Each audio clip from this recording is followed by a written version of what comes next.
This game is extremely fun to play. Luckily my friends and I were looking for a co-op horror game right at this time and I stumbled upon this game. None of us regret it one bit. It's very promising for an early access game. Pros: while the game still has jump scares, it doesn't rely on them very much at all, and instead relies on the natural tension of large, dark areas and the natural activity, or lack thereof, of the ghost in order to build suspense. This means, for me at least, the feeling of dread doesn't end up wearing off and I can still feel genuine fear when going on a new mission, even if I've been there 20 times before, while also letting those jump scares still be somewhat scary. A win-win in my book.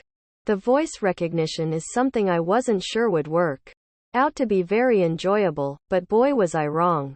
It creates a great experience, actively speaking to the entity, trying to provoke it to show you what it can do, risking your life for the mission, but it's gotta be done. It's thrilling and fills you with dread. Having the mission react to the things you say is extremely immersive, one of this game's biggest strengths. Immersion, as I said, is huge. In this game, I always feel like I could actually be in the level. Especially if you are playing in VR, it's hard to be ripped out of the experience, even if you're heart around with friends, like I was. Being able to be the one in the truck tracking movement and an activity throughout the location is just as thrilling as wandering the house itself looking for activity. It's been hilarious and immersive the several times my friend got impatient waiting for clues and went into the house to insult the ghost only for it to immediately lock the door and begin hunting him. 10 out of 10 cons. I don't really feel that it's entirely fair to list these as cons, as the game basically just came out as I write this, and I have very little to complain about and feel very positively about this game and its future, but these are things to keep in mind, and that they may and will likely change in the future. When playing in VR, you can hold a video camera in your hand and carry it around, and others can have a clear view of what you're pointing it at as you move through the house. I would like to see this also become a feature for desktop play, while you still can equip the camera and view it. The angle is very low and bobs sporadically, making things hard to see. You can buy a head-mounted camera that I assume fixes this.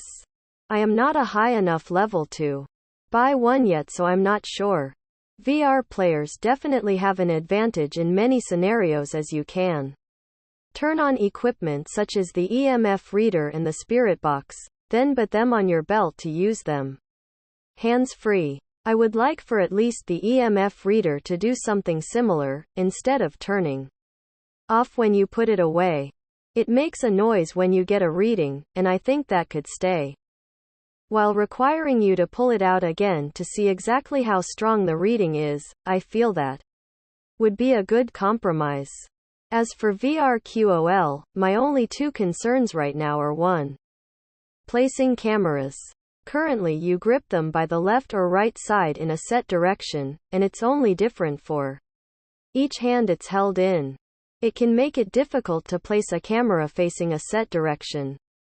I would like to be able to grip cameras from a front angle, as well as from the top, in order to make placing them much easier. And 2. Switching hands. Currently you have to drop an item manually and catch it if you're fast, or pick it up off the floor in order to switch hands if you don't have room in your belt. Many other games allow you to grab object out of your other hand, and I feel it would be very helpful. Mission design. Again, keep in mind that I'm writing this in very early access, so I expect this to change at some point.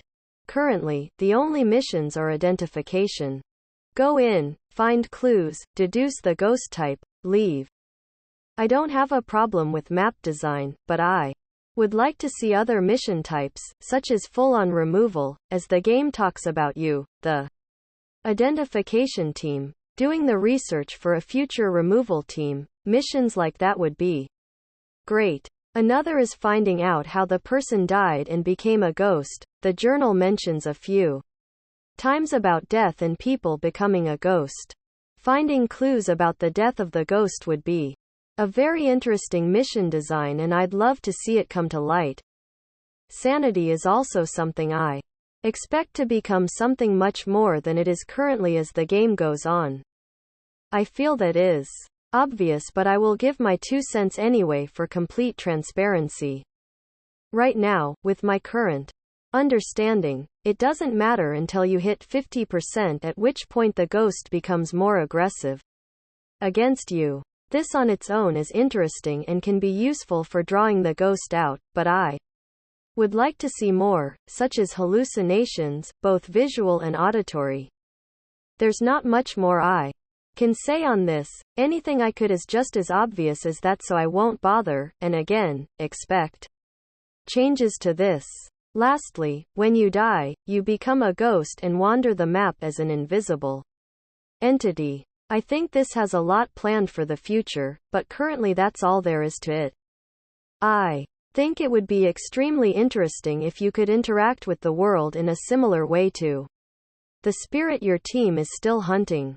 Things like flicking the lights, writing short phrases on walls, or maybe being able to speak in a ghostly filter for just a couple seconds to give them a clue, would be very fun and make it so you're not just a passive and clueless observer if you are killed. If done in a way where it isn't always clear if the interaction is between the hostile spirit or your fallen friend, it would be possibly the most unique thing I've ever seen in a co-op horror game. All in all, this game is a steal at its current $15 price, and I got it on sale for less than $13. Even if you want to wait to play it when it's more developed, pick it up now. I have no issues recommending this to anyone, and I anticipate a very bright future in those dark corridors. Happy hunting.